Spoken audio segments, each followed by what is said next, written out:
ang dami ko pong namatay na succulent. Ayan. So, sabi ko nga, nag-iba po yung araw ngayon. As in. So, ayan, namatay na po yung iba dito. Karamihan namatay na nga din talaga. Tapos, yun. Iba dyan.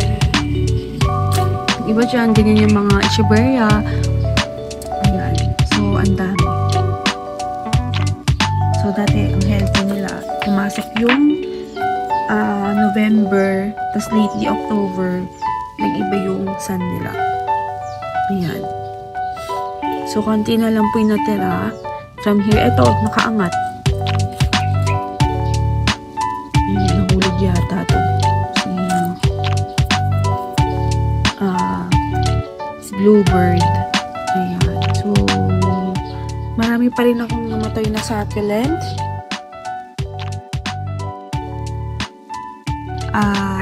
Lalagyan ko na din to ng net. Itong mga ano na to. So, ayun. Just fill up lang yung mga pots na namatay.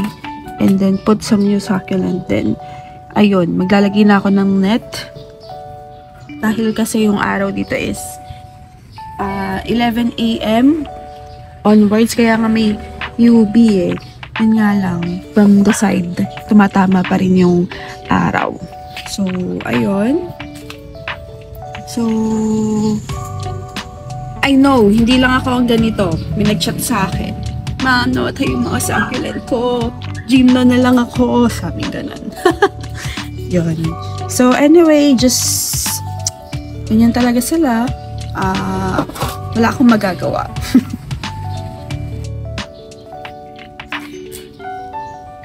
Ayun, so dagdag ko lang. For the perfect succulent na pag-aalaga is dito sa lowland, kailangan mo talaga magkaroon ng greenhouse. Kaya maswerte yung mga may greenhouse talaga kasi napoprotektahan talaga nila yung succulent nila at nabubuhay talaga nila. Diba? So, yun. Kailangan kasi para sa succulent, may yun nga, yung kagaya ng sinasabi ko, mayroon kang perfect location, mayroon kang syempre kailangan maaraw, mahangin sa area mo. Basta yung area mo lang ha, wag yung kakilala ko na sobrang hangin, charot. Ayan. Ayaw ko sa mga taong ano dyan, mga sobrang hangin sa bibig, charis. Ayun, tapos kailangan, dahil nga kung kagaya dito sa amin, matindi yung araw, kailangan mo talaga magkaroon ng greenhouse. So, para mabuhay mo talaga yung succulent. So, sabi ko nga, masaswerte ang mga taong may mga greenhouses. O, diba? Sana all may greenhouse. And yun, protektado talaga yung kanilang succulent. So, sana all talaga. Ayan, so, yung sarak mo to, pag nilagay ko talaga yung mga succulent ko, namamatay talaga sila. Kasi yun nga, yung sa araw. Ayan, very dry. So, 5 days po akong wala dito. Kakauwi ko lang kahapon, 12, kagabi. Tapos, yun, upon checking on my succulent, they were just like this na. So, wala akong magagawa. Ayan. So, kailangan talaga ng greenhouse sa pagsasucculent para mabuhay sila. Or kaya, nandun sila sa mga rooftop, ganyan. Rooftop, pero with the, tawag dito, yung ginagamit nilang bubong, basta filtered sun, ganyan. Yung iba naman, wala naman din talaga. Basta perfect yung location nila. Ayun. So, sadly, will be fill up this again. Hanggang kailangan na ako mag-fill up ng pot ng ng succulent na namatay. Diba?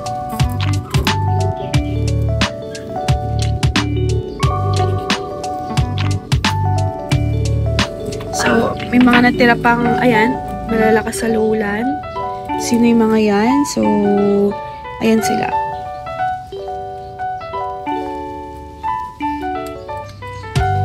nabungal-bungal na sila anyway. We'll just go for what I should do. Ayan. Just go for the goal. Ayan. So, mag-focus ka na lang sa succulent na talagang mababait. Mababait dito sa lowland. Ayan. So, just go for kung ano talaga yung gusto mo, tapos yung mabait sa lowland. Yun na lang push mo. Diba? So, let's go ulit. Taring na. So, tara magtanim. Again, buhayin natin ang puso kong namatay. Charot. Ang mga pot ko na namatayan ng succulent at iayos natin at buhayin natin yarn. So, again, baka makompare nyo. I'm sure kino-compare nyo kami sa ibang vlogger ng succulent. So, yun nga, importanters na meron ka talagang greenhouse para mabuhay mo yung succulent. And it's a big factor talaga sa mga succulent growers. Sadly, wala po kaming greenhouse. And of course, yung araw po dito sa lowland ay matindi talaga. So, ayun. But we will surely do our best para mapaganda at mabuhay dito sa lowland itong aking mga succulent. So, ayan, 3 po yung kinuha ko sa aking mga pot na namatayan ng succulent. So, I'm excited na buhayin at bigyan ng kulay itong mga ito.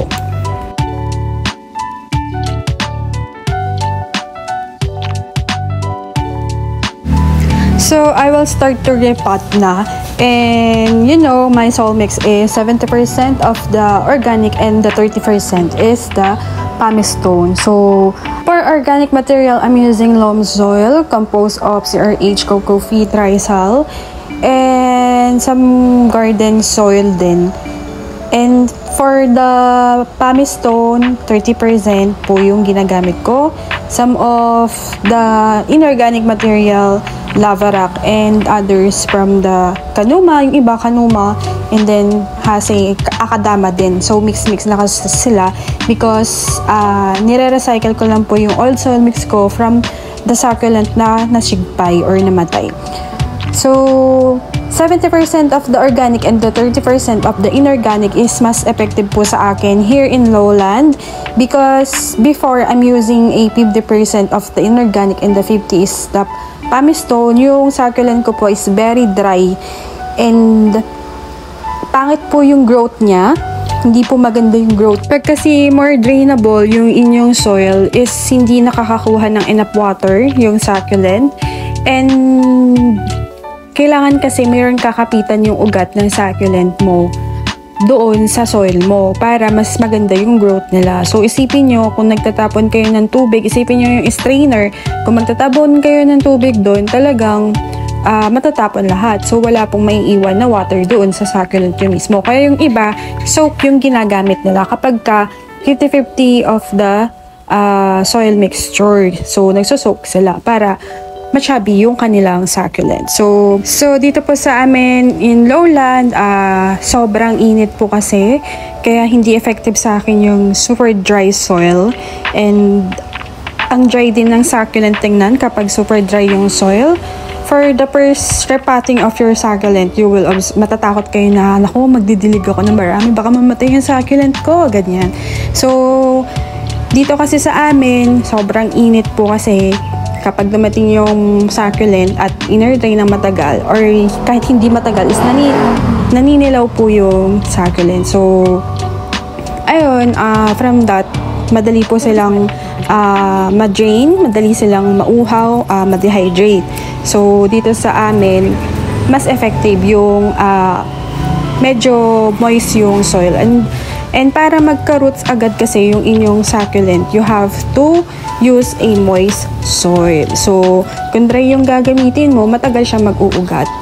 But anyway, we have different experience when caring to your succulent. So, for the lowland, I have the 70% and the 30% of the soil mixture. Yun po yung sa akin. Okay? Sa akin yan, hindi sa'yo. Bahala ka dyan. So, ayun, for the 50-50%, ang dry kasi, di ba? Parang jowa mo yan dry, di ba? Hindi sweet, walang katamis-tamis sa buhay, ayan.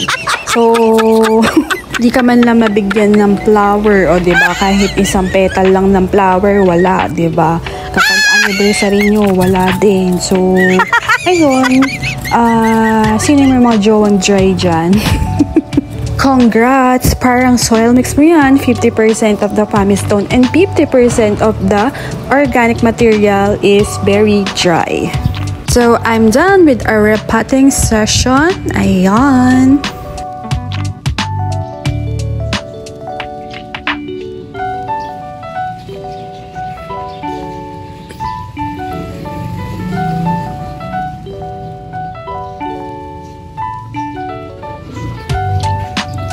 So, for this spot ay original si PBN, si Ghosty, and Madiba. So, I just put the Longissima drops. And then, this one is Saragosse times Lawi. Then, we have the Echeverria SP. Wala kasi siyang name eh. So, this is, I think, di ko alam kung si orange champagne or si red champagne. Kasi, magkasama lang sila. Ewan ko kung sino siya. And then, si Madiba at si, ano din, kasama siya nito, si Lawi times Saragosse. Ayan. So, hopefully, mabuhay ko sila. Hopefully, mabuhay sila sapat na yan. Kasi, pangatlong succulent na yung nilagay ko dyan. And, yun nga, sana makatulong yung net na ilalagay ko talaga. So, this is Amazing Grace na napakaganda. I love the color. Ayan, may pa-purple. Ayan. And then, the Sang A, I put the cultured soil on the top. Ayan. And then, cream tea. Lovely Bear. So, let's differentiate. Ayan. So, si Lovely Bear is may korte yung kanyang leaves, 'di ba? Ayan. So may korte yung leaves, and then for the stress color, I think ganun din, ma-violet.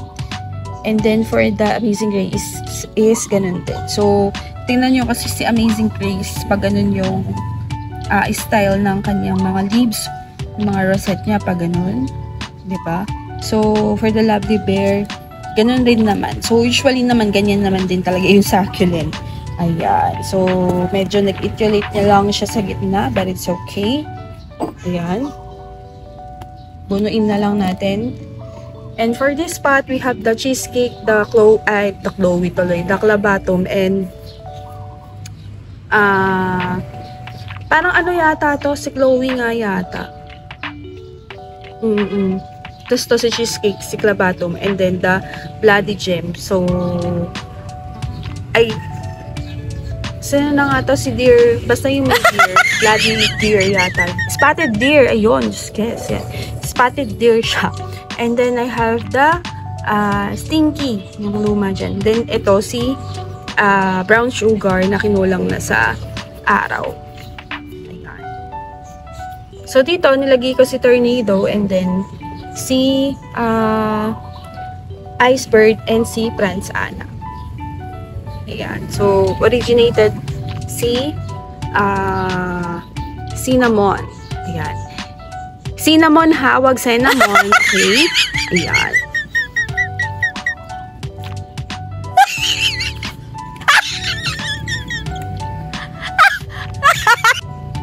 So, hopefully, nag-enjoy kayo sa ating vlog today, and more to come.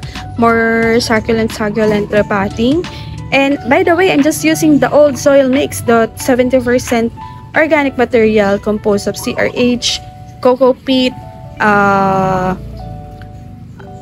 yung iba may rice hull, pero kailangan bulukin nyo yung rice hull nyo kasi pwedeng source siya ng fungi. So, mas maganda bulukin nyo na lang. Tsaka maganda talaga CRH pa rin ang gamitin.